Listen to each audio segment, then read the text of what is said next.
Have you or someone you know ever experienced addiction? In 2014, an estimated 22.5 million Americans aged 12 and older self-reported needing treatment for alcohol or illicit drug use. Approximately 3.8 million substance abusers are college-aged, and out of this number, only about 11% ever seek treatment. 40 to 60% of people who have been treated for substance abuse relapse. In 2015, we lost 50,000 people to overdose in the United States. Our society has reacted to drug use by calling it a war on drugs, where drug users are punished and locked up with the belief that that would give them an incentive to stop. When they come out of jail, they have a criminal record, and this record comes with a negative social stigma which can affect their ability to achieve their goals and their desired careers. Unfortunately, criminalizing people who are struggling with addiction and putting them in jail does not seem to be working. Inmates who are released from prison show high rates of relapse, overdose, and suicide. Some of the problems they face are returning to an unhealthy environment, lack of positive support systems, inadequate resources, and mental health issues. Have you ever wondered what causes someone to become an addict?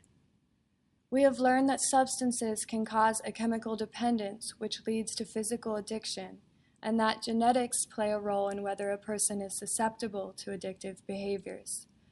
But how can so many people be medicated with chemically addictive medications such as opiates if they're injured or in the hospital, which are synthetic versions of heroin but not develop an addiction? And how then do they just return to normal life when their prescription is finished? In the 1970s, there was a revolutionary experiment conducted by Bruce Alexander and his colleagues which changed the perception of how people viewed addiction. It was called the Rat Park experiment. Previous research had shown when rats were put into a cage and given the option to medicate themselves with drugs, they would use the drugs more and more until they eventually overdosed. Bruce Alexander decided to see what would happen if the rats in his experiment were not isolated in cages with nothing to do except the drugs, but were given companions and things to play with. They took groups of rats. The first group was put in cages by themselves after they were weaned with the option of either water laced with morphine or regular water for the duration of the experiment. The second group was put into a rat park, which was filled with male and female rats, space to run, and toys and tunnels to play with.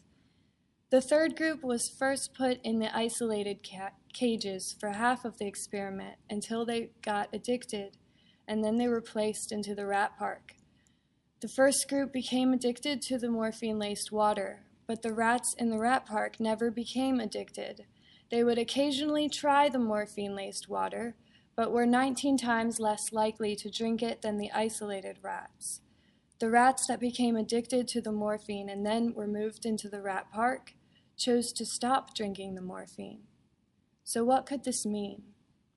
Rats are social creatures, as are humans. During the Vietnam War, many soldiers who were stationed overseas were using heroin, and it is estimated that about 20% were physically addicted. They were in a stressful and drug-filled environment. And because of this problem, the government created a program to attempt to prevent relapse and rehabilitate the soldiers when they came home. However, they found that 95% of the soldiers who were addicted did not relapse on heroin after returning from Vietnam. They came home to freedom, family, and a different environment. Through both experiments, Alexander wondered if addiction is an adaptation to your environment. This is a problem of bonding. When we are traumatized, isolated, or beaten down in life, we will bond with something that will give us some sense of relief. Therefore, people are twice as likely to become addicted to drugs if they deal with mental issues like depression, anxiety, and loneliness. On the other hand, if they feel loved and supported, they will bond to the healthy environment. As a community, we need to make an effort to help these individuals reconnect. Avoid making those struggling feel isolated or shameful by criminalizing or judging them.